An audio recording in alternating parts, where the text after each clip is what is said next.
People are waiting for me to fall. But I'm about to prove them wrong. Again. You want to see me lose? Hold your breath and face your fate, 'cause every step I take is a bullet loaded. Go ahead. Place your bets. Back in the day, if you grew up watching TV, superheroes were everywhere. Spider-Man, the X-Men, the Ninja Turtles, icons for an entire generation. Even guys like Stone Cold Steve Austin felt like larger-than-life heroes.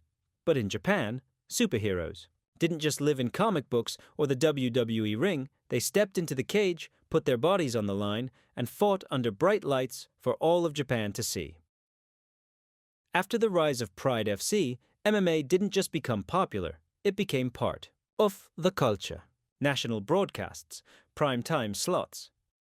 And from that golden era, one man's explosive knockouts, flashy style, and wild charisma made him feel like Japan's very own real-life superhero. His story had everything: brutal finishes, family rejection, clashes with the Yakuza, and the fastest knockout in MMA history.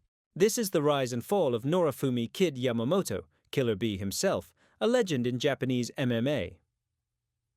Kid Yamamoto wasn't just born into a family, he was born into a dynasty. His father, Ikuei Yamamoto, was a Japanese Olympic wrestler who competed in the 1972 Games and later became a sports science professor. He raised his children with one goal: Olympic gold. His sisters, Miyu and Seiko, were prodigies. At 13, they were already national champions. Miyu even won the world title at just 17, making history. But Kid? At first, nobody talked about Kid. It was always the sisters. He was the forgotten one. So in 1992, Kid was sent overseas to Arizona, just to wrestle. While in high school, he trained with names like Frank Trigg and Townsend Saunders. He posted an insane 112-4 record, won 3 state championships in freestyle wrestling, and returned to Japan as a teenage phenom. Back home, he enrolled at Yamanashi Gakuin University, where he studied law and dominated on the mats, becoming a national collegiate champion. When he finished second in the All Japan Emperor's Cup, it seemed his Olympic dream was just around the corner. But this is where the story takes its first dark turn. While messing around in town with an airsoft gun, Kid accidentally shot a local man in the face. That man wasn't just anybody. He was a member of the Yakuza. The fallout was instant. Kid was kicked out of his university. The Wrestling Federation suspended him for a year.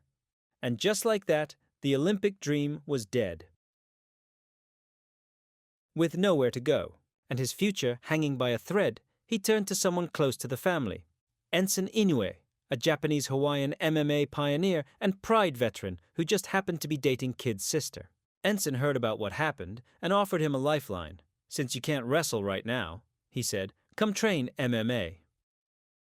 Kid stepped into the gym, and Ensign didn't go easy on him. He beat him up in sparring so bad his face was swollen shut.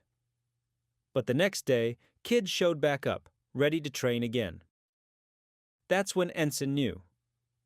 This kid was different. Kid's transition into MMA began in Shudo, the premier Japanese organization for lighter weight fighters. His first fight was a decision win. A few months later, the heavy hands that would define his style made their debut. He was aggressive, brutal, and fast. Ensign took him to Thailand to sharpen his striking. Kid soaked it up like a sponge. He wasn't just winning, he was hurting people. By the time he was 3-0, he left Japan for Hawaii to face future Strikeforce champ Josh Thompson. It was a wild fight. Kid's wrestling shined early, but his biggest weakness, cardio, caught up to him. After a groin shot in round 2, he was gassed and done. The bout was ruled a no contest, but it was a wake-up call. Back in Japan, tragedy struck again. In just 30 seconds, Kid caught a brutal cut, and the doctor stopped the fight. He came to the corner with a gash so deep you could see the bone, but that didn't stop his momentum.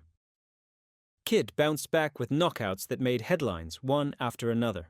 In Shuto, at 143 pounds, he was becoming feared, and not just in the cage. Word was spreading. He had a temper, a reputation. His fights were pure chaos, and sometimes that chaos spilled outside the ring too. By 2003, Kid was 6-1-1 and on a tear. That's when K1 came calling.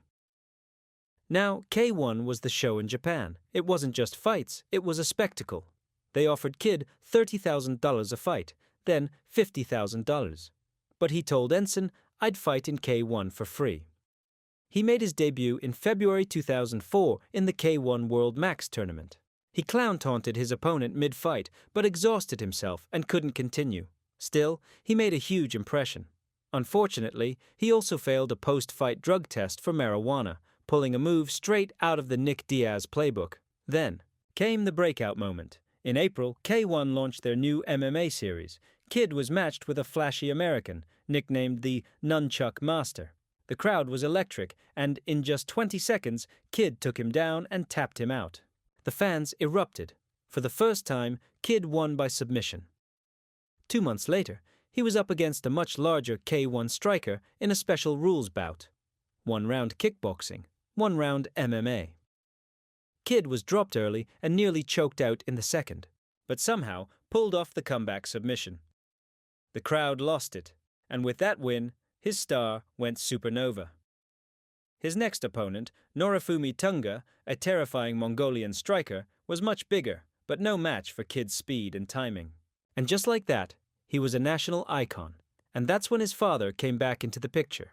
The same man who disowned him when he left wrestling suddenly saw dollar signs, sponsorships, endorsements, control, and Kid, unable to turn his back on family, even after everything, chose his father over Ensign.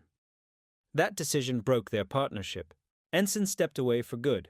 With his father now managing his career, Kid got offered the biggest fight in Japan, a $2 million showdown with K1 superstar Masato set for New Year's Eve at the Osaka Dome.